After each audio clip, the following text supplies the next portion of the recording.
तीन चीजें, सबसे पहला ब्लीचिंग पाउडर, बेकिंग सोडा और वॉशिंग सोडा। और ये तीनों आपके एग्जाम के लिए बहुत ही ज्यादा इंपॉर्टेंट होती हैं, जिससे पूछने के चांस लगभग 90 to 95% होते हैं।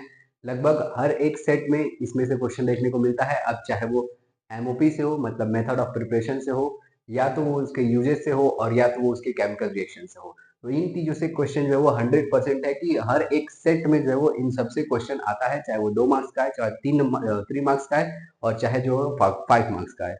100% है, आता जरूर है। तो इस वीडियो हम लोग ये तीनों कंप्लीट करेंगे। तो सबसे पहले हम लोग देखते हैं ब्लीचिंग पाउडर। तो ब्लीचिंग पाउडर, सबसे पहले आपको इसका फॉर्मूला याद रखना है। ब्लीचिंग पाउडर का फॉर्मूला होता है CaOCl2। देखिए यहाँ पे लिखा है CaOCl2। इसका मतलब है, Ca का मतलब होता है कैल्शियम, O का मतलब होता है ऑक्सी, और फिर क्लोराइड। तो कैल्शियम ऑक्सी क्लोराइड, ये हमारा होता है फॉर्मूला ब्लीचिंग पाउडर का।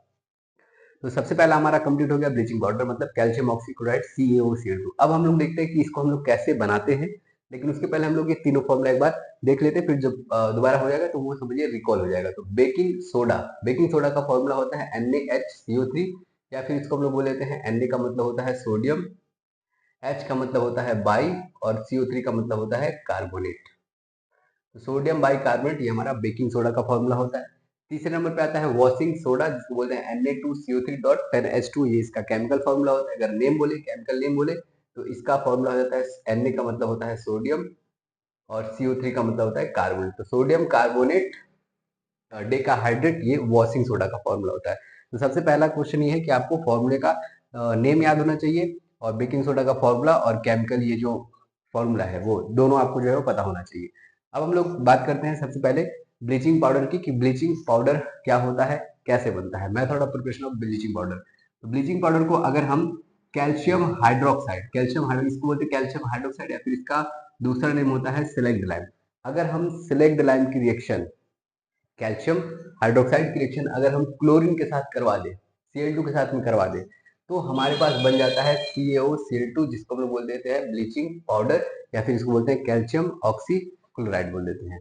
तो ये हमारा जो है ब्लीचिंग पाउडर का फॉर्मूला होता है, कि अगर हम कैल्शियम हाइड्रोक्साइड की रिएक्शन क्लोरीन के साथ करवा देते हैं, और हमें मिल जाता है उससे CaOCl2, मतलब कैल्शियम ऑक्सी क्लोराइड मिल जाता है, और साथ में हमें वाटर जो है बाहर रिलीज हुआ मिलता है। तो ये हमारा जो है वो मेथड ऑफ प्रिपरेशन है ब्लीचिंग पाउडर का। स्लेग लैब में अगर हम क्लोरीन मिला देते हैं, तो उससे हमें जो कैल्शियम ऑक्सीक्लोराइड या फिर हमारा ब्लीचिंग पाउडर मिल जाता है। अब इसका यूज क्या होता है, ब्लीचिंग पाउडर का यूज क्या होता है? देखिए, इसका यूज अगर आपको लर्न हो, क्लोरीन का यूजेस, तो जो भी क्लोरीन के यूज होते हैं, वो सभी यूजेस आप ब्लीचिंग पाउडर में लिख सकते हैं। बट मेन यूजेस जो है वो यहाँ पर हमने लिखा हुआ है, to make water free from germs. जो जर्म्स होते हैं उनको मारने के लिए, किल करने के लिए, डिसइंफेक्टेंट के लिए जो है वो ब्लीचिंग पाउडर का यूज किया जाता है, क्योंकि इसमें क्लोरीन भी होता है, इससे क्लोरीन भी हमें मिल जाता है। तो इसी वजह से जो जो यूजेस क्लोरीन के होते हैं, वही यूजेस ब्लीचिंग पाउडर के भी होते हैं। अगर आप वही चीज लिख दे रहे हैं तो कोई प्रॉब्लम नहीं है।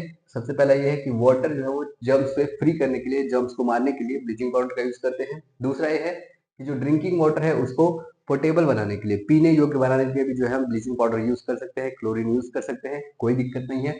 तीसरा है remove the colour of the cloth. सबसे इंपॉर्टेंट इसका फीचर यही है कि जो ब्लीचिंग पाउडर होता है, इसको हम लोग कलर को रिमूव करने के लिए करते हैं। जैसे कि अभी अभी मान लीजिए कोई यही कपड़ा है, और कपड़े के ऊपर कोई रंग लग गया, या फिर कोई धब्बा लग गया कलर का, तो उसको रिमूव करने के लिए हम ब्लीचिंग पाउडर यूज कर सकते हैं। फिर उसके बाद से यूजेज इन ऑक्सीडाइजिंग एजेंट, ऑक्सीडाइजिंग एजेंट का यूज करते हैं बहुत सारी इंडस्ट्री में, ऑक्सीडाइजिंग एजेंट का भी इसमें यूज करते हैं। बेकिंग सोडा कैसे बनाते हैं, और अगर हम जो है बेसिक बेकिंग सोडा बना लेते हैं, तो वॉशिंग सोडा हमारा उसी से बन जाता है। इसीलिए आपको अगर बेकिंग सोडा की रिएक्शन अगर आपको याद है, लर्न है, तो आप जो है उससे वॉशिंग सोडा आसानी से बना सकते हैं। एक ही फॉर्मूला याद रखिए, दूसरा आपका पता चल जाएगा। तो देखिए, सबसे पहले बेकिंग सोडा का जो फॉर्मूला होता है वो होता है NaHCO3, या फिर सोडियम बाइकार्बोनेट। अगर आप ध्यान से देखेंगे तो यहाँ भी सोडियम बाइकार्बोनेट है, और यहाँ भी जो है सोडियम कार्बोनेट है। तो कैसे लर्न करेंगे बेकिंग सोडा और वॉशिंग सोडा को? तो देखिए, यहाँ पे सोडियम बाइकार्बोनेट, यहाँ पर बाई दिख रहा है, तो बी से यहाँ पर बाइकार्बोनेट, बी से यहाँ पर हो जाएगा बेकिंग सोडा। इसका मतलब ये है कि अगर हमारे पास बेकिंग सोडा है, तो वहां पर बाइकार्बोनेट दिया रहेगा, तो समझ जाएंगे कि वो बेकिंग सोडा का फॉर्मूला है। और अगर सिर्फ हमें कार्बोनेट दिया है, तो वो हमारा वॉशिंग सोडा का फॉर्मूला होता है। अब देखते हैं कैसे हम जो है वो इसको प्रिपेयर करते हैं बेकिंग सोडा को। तो सबसे पहले हमारे पास है बेकिंग सोडा। तो बेकिंग सोडा बनाने के लिए हमें चाहिए क्या? सोडियम क्लोराइड NaCl, जिसको हम लोग बोलते हैं कॉमन सॉल्ट बोलते हैं, टेबल सॉल्ट बोल देते हैं। दूसरा हमें चाहिए वाटर। तीसरा चाहिए कार्बन डाइऑक्साइड और फोर्थ का चाहिए हमें अमोनिया।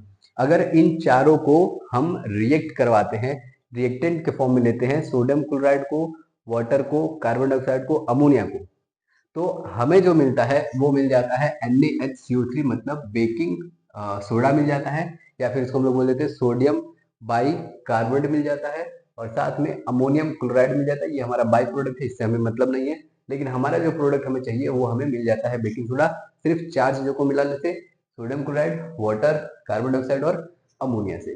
अब देखिए, बेकिंग सोडा तो मिल गया, अब इसका यूज भी जानना जरूरी है आपको कि बेकिंग सोडा का यूज कहाँ होता है। तो बेकिंग सोडा का यूज जो होता है वो बहुत ज्यादा मात्रा में हम लोग जो है वो कुकिंग में करते हैं, बेकिंग में करते हैं, बेकरीज में करते हैं, जितने भी डफ वाली पफ वाली चीजें होती हैं, जैसे कि आपका केक हो गया, केक बनाने के लिए बेकिंग सोडा का यूज किया जाता है, इडली बनाने के लिए, डोसा बनाने के लिए, इन सभी चीज का यूज जो है वो बेकिंग सोडा बनाने के लिए करते हैं हम लोग, तो कुकिंग में यूज कर लेते हैं। दूसरा ये होता है कि इसको हम लोग जो है एंट एसिड के फॉर्म में करते हैं। अब एंट एसिड को हम इसलिए यूज करते हैं क्योंकि ये होता है बेसिक। जो बेकिंग सोडा होता है इसकी पीएच जो वैल्यू होती है वो लगभग होती है 8.5, ऑलमोस्ट जो है वो 8.5 पीएच वैल्यू होती है, मतलब कि ये बेसिक होता है। और ये अगर बेसिक होता है तो इसका यूज हम लोग जो है वो एंट एसिड में कर सकते हैं। एंट एसिड का मतलब ये होता है एसिड को मारने के लिए जो है, मतलब एसिड को खत्म करने के लिए जो यूज किया जाता है वो हमारा एंट एसिड होता है। जैसे अगर हमें बहुत ज़्यादा एसिडिटी है, अगर फूड पॉइजनिंग में, जैसे कि अगर हमने ज़्यादा मसाला या फिर ज़्यादा मसाले वाली चीज़ें खा ली है तो हमें बहुत ज़्यादा, मतलब एक तरह से एसिडिटी हो जाती है, स्टमक के अंदर एसिडिटी हो जाती है। अब ज़्यादा एसिडिटी होने की वजह से हमें जो है वो कुछ अजीब सा डकार टाइप आने लगती है, तो उसको खत्म करने के लिए अगर आप बेकिंग सोडा ले लेते हैं, हल्का सा बेकिंग सोडा ले लेते हैं, तो जबकि हमारे स्टमक में प्रेजेंट है एसिड और ये होता है बेस, एसिड बेस, मतलब बेस अगर आप खा लेते हैं जैसे कि बेकिंग सोडा खा लेते हैं, तो एसिड और बेस आपस में मिल करके हो जाता है न्यूट्रल, तो वो जो एसिडिटी होती है हमारे स्टमक की वो खत्म हो जाती है, और इसी को हम लोग बोल देते हैं एसिडिटी। और एक और चीज होता है जिसमें हम लोग बेकिंग सोडा का यूज करते हैं, और वो होता है फायर एक्सटिंग्यूशर। फायर एक्सटिंग्यूशर का मतलब होता है आग को बुझाने के लिए हम लोग जो है यूज करते हैं किसका, बेकिंग सोडा का यूज कर देते हैं। तो हमने देखा बेकिंग सोडा का हमने कैसे बनता है, और फिर उसके बाद से कहाँ कहाँ उसका यूज होता है, फायर एक्सटिंग्विशर में भी यूज होता है, पीएच वैल्यू जो है 8 होती है, ये सब हम लोग देख चुके हैं। दूसरा हम लोग देखते हैं बेकिंग सोडा से वॉशिंग सोडा कैसे बनाते हैं। तो वॉशिंग सोडा बनाने का सिंपल सा है, अगर आपको बेकिंग सोडा मिल गया है, बेकिंग सोडा अगर आप बना चुके हैं, तो वॉशिंग सोडा बनाने के लिए आपको ज्यादा मेहनत नहीं करनी है। सिर्फ क्या ले लीजिए, आप ले लीजिए बेकिंग सोडा, मतलब सोडियम बाई कार्बोनेट ले लीजिए, और इसको कर दीजिए हीट। अगर आप इसको हीट कर देते हैं ऑलमोस्ट 373 केल्विन टेम्परेचर पर और 100 डिग्री सेल्सियस पर, अगर आप थोड़ा सा इसको हीट कर देते हैं, तो ये हमारे पास बन जाता है Na2CO3, मतलब सोडियम कार्बोनेट, और साथ में कार्बन डाइऑक्साइड गैस बाहर निकलती है। इसीलिए इसका हम लोग यूज करते हैं, जैसे कि फायर एक्सटिंग्विशर में इसीलिए यूज करते हैं क्योंकि बेकिंग सोडा होता है, और बेकिंग सोडा जैसे आग जहाँ लगी होती है वहां पर हम इसको डाल देते हैं तो उसको हीट मिल जाती है, और हीट मिलने के बाद से ये चेंज हो जाता है किसमें, सोडियम कार्बोनेट में, और किसमें चेंज होता है, कार्बन डाइऑक्साइड में। और आपको पता है कि कार्बन डाइऑक्साइड अगर गैस रिलीज हो रही है तो कार्बन डाइऑक्साइड का यूज हम लोग किस लिए करते हैं, आग को बुझाने के लिए करते हैं, तो ये यूज हो जाता है फायर एक्सटिंग्विशर में। इसीलिए बेकिंग सोडा को हम लोग जो है आग बुझाने के लिए भी यूज कर सकते हैं, फायर एक्सटिंग्विशर में यूज कर सकते हैं।